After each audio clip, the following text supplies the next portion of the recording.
Kids and cadets, welcome back to Tommy Time. We've got a big red turd in front of us. This is fresh off the press like 5 minutes ago. Tree service guy showed up. He had this strapped to the tailgate. I was inside ordering trailer tires for my 8x5 trailer. The 13-inch tires that are on it are dry rotted, so I don't want to be left stranded. I'm kind of conscientious about tires. I don't want any roadside disasters, so it's time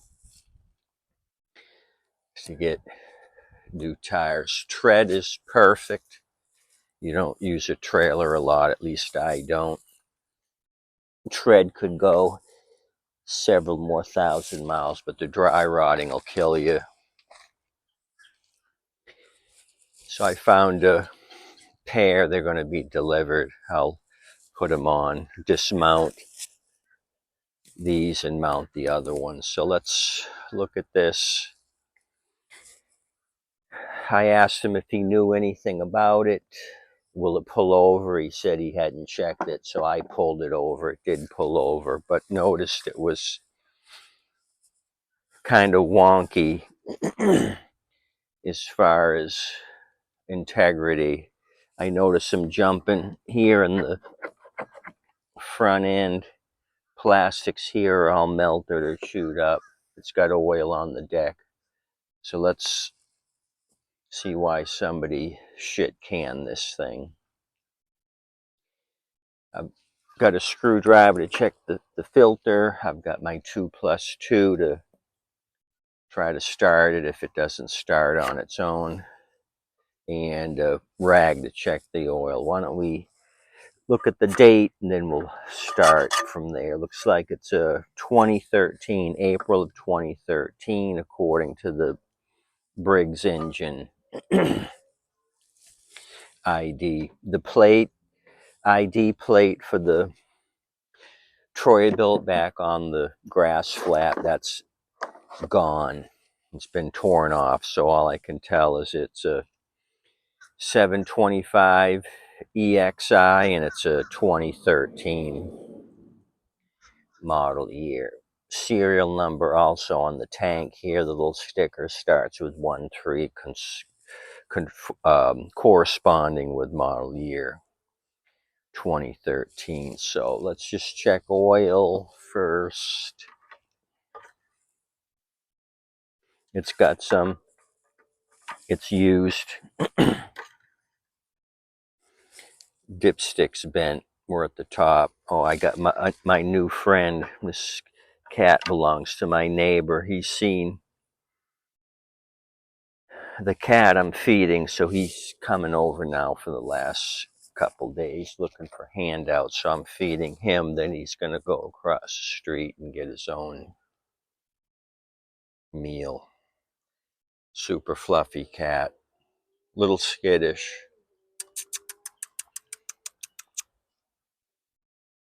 but cute. So he's going to wander off and get his own meal. They ain't dumb. So it's got oils used.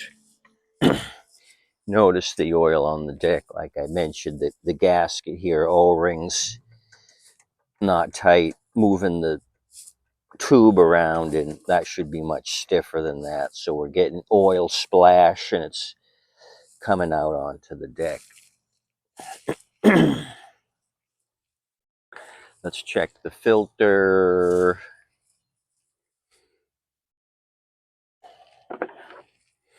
Tell it's been outside. The fading of the beauty ring here. Oh, I can see what's going on. They've got all kinds of aftermarket screws holding this piece down right here. What about the other side? Now the other side looks normal, but this has been hacked and slashed. Filter, original Briggs number right here, which I can't read, so I'm not going to give it to you, but it is the original. So we take that off, take that off. We got oil. Do we have gas? Bone dry. There's a little bit of moisture down there,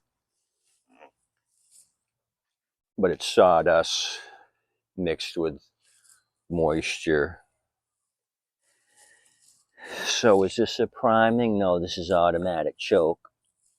Spring is there for the air vane. Does the air vane move? It does, but barely. I can see a lot of debris and build up here. Yeah, there's some resistance. This thing's gonna have to be taken off and degreased and cleaned up. So what should we do? Just goose it on its own. Before we do that, let's flip it over and see if they were chopping rocks. What do you say? Hey. Oh, that's not good. I just found a drywall screw on my grass. That's uncool. Yeah, we want to go this way. Carb high, so I had it right. Let me remove the farm animals.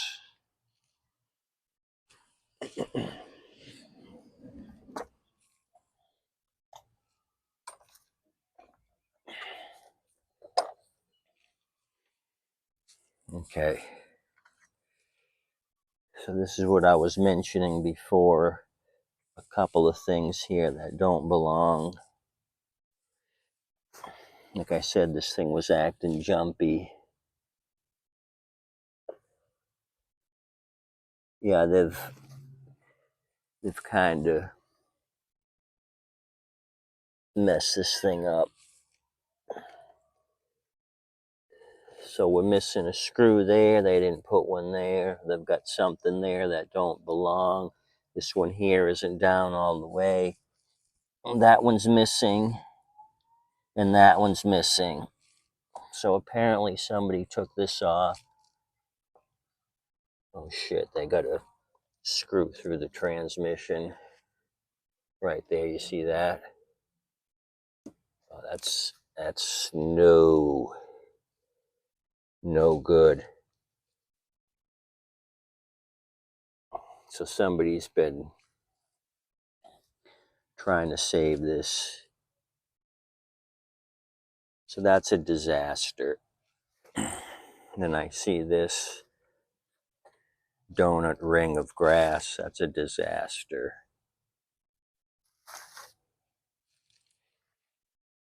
Blade not bad, kind of flat there. The lift is not sandblasted. I could touch this up. Surprisingly, the blade is not bad.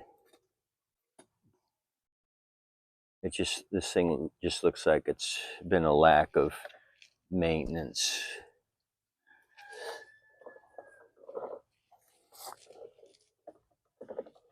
Okay, the wheel is spinning and the axle still, so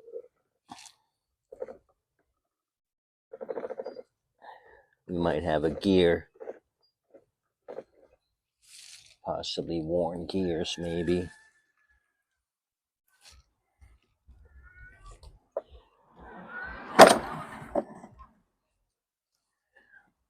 So that's why this side was so jumpy. It's because the screws on this side are gone.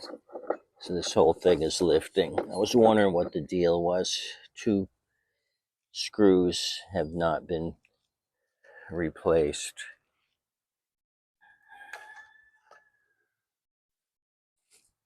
Okay, 2 plus 2. Tread is fair. They're not baldies, but they got a lot of wear on them.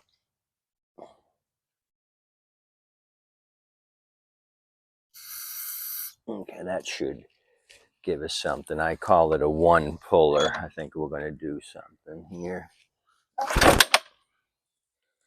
Okay, so that pulled back on me, pulled right out of my hands after it fired. So we looking at a timing issue. They hit something, pulled right back, and almost took my middle finger off.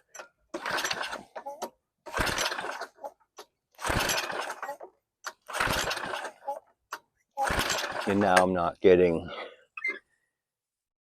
anything. I'm kind of scared to juice it again. Well, that's a pisser.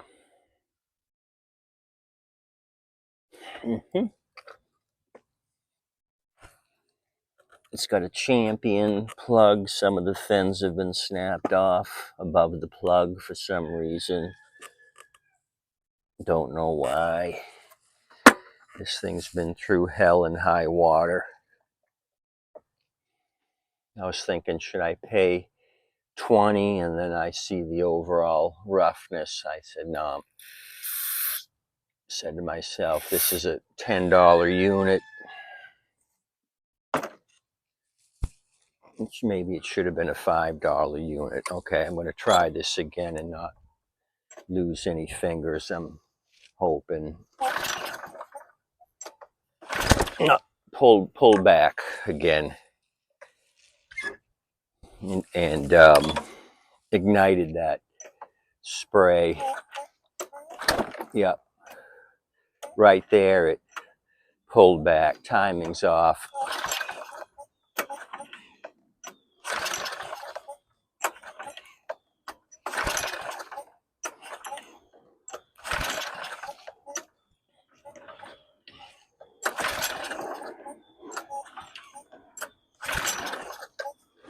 So we're not going to go anywhere with this thing.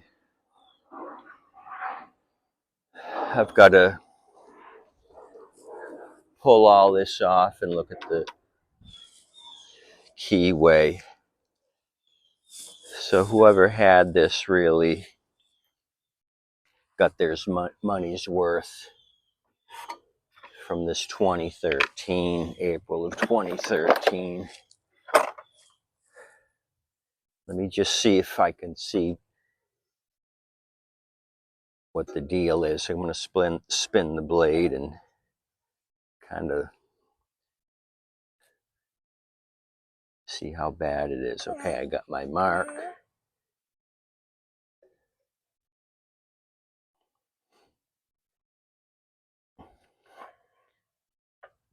Little bit. Not bad.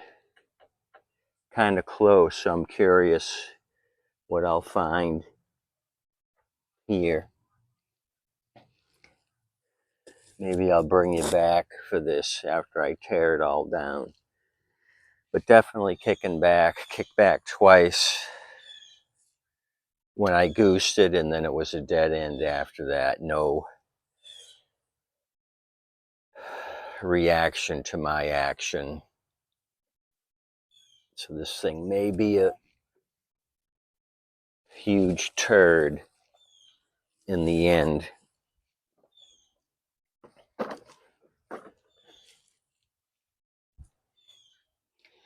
I'm going to hold the variable speed single lever up here and just pull back. It should lock up the wheels if the belt's grabbing the pulley. A little bit of resistance, pulling it back now. So belt is loose. May need to be adjusted or the belt's worn. My guess, belt's worn, considering the overall condition of this thing. Okay, I can leave the engine number down below for you. The rest of it, like I said, the ID plate's missing in the back. There's just a small corner showing. So not the best deal on this thing. I got some other stuff to show you. I showed you the two from my elderly scrapper, the high tunnel Craftsman and the Husqvarna.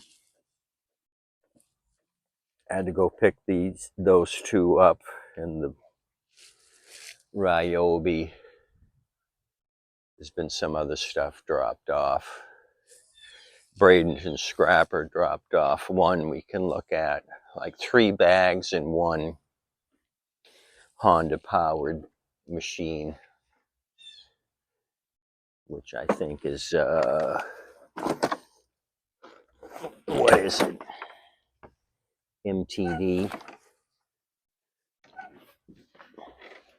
MTD powered Honda. That's all I can see by looking at it from here. Okay, that's all I got for you guys. Sorry this was a dud. Sometimes it happens that way. I appreciate you coming out, checking out my channel. As always, please tip your waitress and wait staff. They're doing an awesome job. Adios, amigos. Like I said, we're going to come back to this one. I'm really curious as to why the recoil's pulling back. We got to have a timing issue, and I'm guessing something was hit. I hate losing my fingers when it kicks back like that. Very unpleasant. Okay, see you.